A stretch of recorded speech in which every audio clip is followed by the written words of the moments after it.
So hi friends, మరి ఇవాల్టి ఈ వీడియోలో ఏపీలో ఎంసెట్ సంబంధించినటువంటి కౌన్సిలింగ్ డేట్స్ అనేవి ఎప్పుడు ఉంటాయో ఈ వీడియోలో మనం పూర్తిగా అయితే డిస్కస్ చేద్దాం. సో వీడియోని ఖచ్చితంగా లైక్ చేసి మన ఛానల్ ఖచ్చితంగా సబ్స్క్రైబ్ చేసుకోండి. మనం 500 సబ్స్క్రైబర్కి చాలా దగ్గరలో అయితే ఉన్నాము. సో అందరూ ఖచ్చితంగా సబ్స్క్రైబ్ చేసి సపోర్ట్ చేయండి. ఇంకా మనం లేట్ చేయకుండా టాపిక్లోకి అయితే వెళ్ళిపోదాం.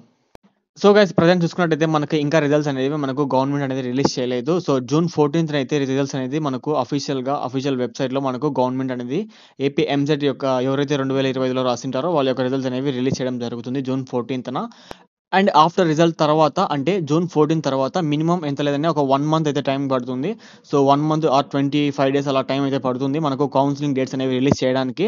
అండ్ మోస్ట్ లైక్లీ చూసుకున్నట్టయితే మనకు కౌన్సిలింగ్ అనేది జూలై ఫస్ట్ వీక్ కానీ సెకండ్ వీక్ అయితే మనకు కౌన్సిలింగ్ డేట్స్ అనేవి ప్రారంభిస్తారు.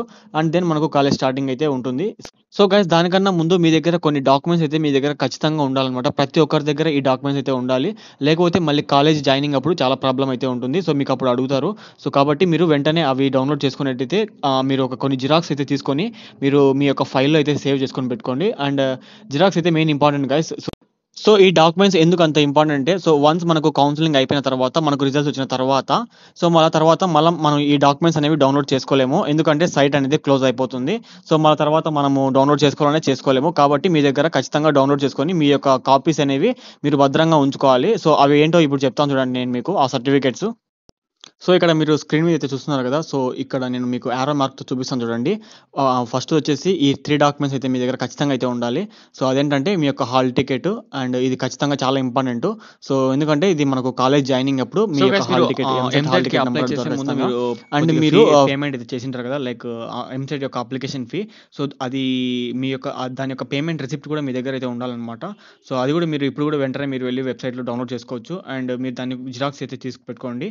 సో అది కూడా చాలా ఇంపార్టెంట్. అండ్ మొత్తం గైస్ ఇవి ప్రింట్స్ అయితే తీసుకొని పెట్టుకోండి. అండ్ లాస్ట్‌లో మీకు ప్రింట్ యువర్ అప్లికేషన్ ఫార్మ్ అని ఉంది కదా! అంటే మన అప్లికేషన్ ఫార్మ్ అనేది ఒకటి జనరేట్ అయ్యుంటది కదా! ఆఫ్టర్ పేమెంట్ తర్వాత. సో అది కూడా మీ దగ్గర అయితే భద్రంగా ఉండాలి గైస్. సో ఇది ఫ్రెండ్స్, మరి ఇవాల్టి వీడియో. సో నచ్చిందనుకుంటున్నాను. నచ్చితే ఖచ్చితంగా లైక్ చేసి మన ఛానల్ అయితే సబ్స్క్రైబ్ చేయండి. సో ఎందుకంటే మనం 500 సబ్స్క్రైబర్స్ చాలా దగ్గరలో అయితే ఉన్నాము. అండ్ మీకు ఎటువంటి డౌట్ ఉన్నా కింద కామెంట్ సెక్షన్‌లో అయితే చేయండి. సో నేను ఖచ్చితంగా అందరికి రిప్లై అయితే ఇస్తాను. సో అది ఫ్రెండ్స్, మరి ఇవాల్టి వీడియో. Thank you guys.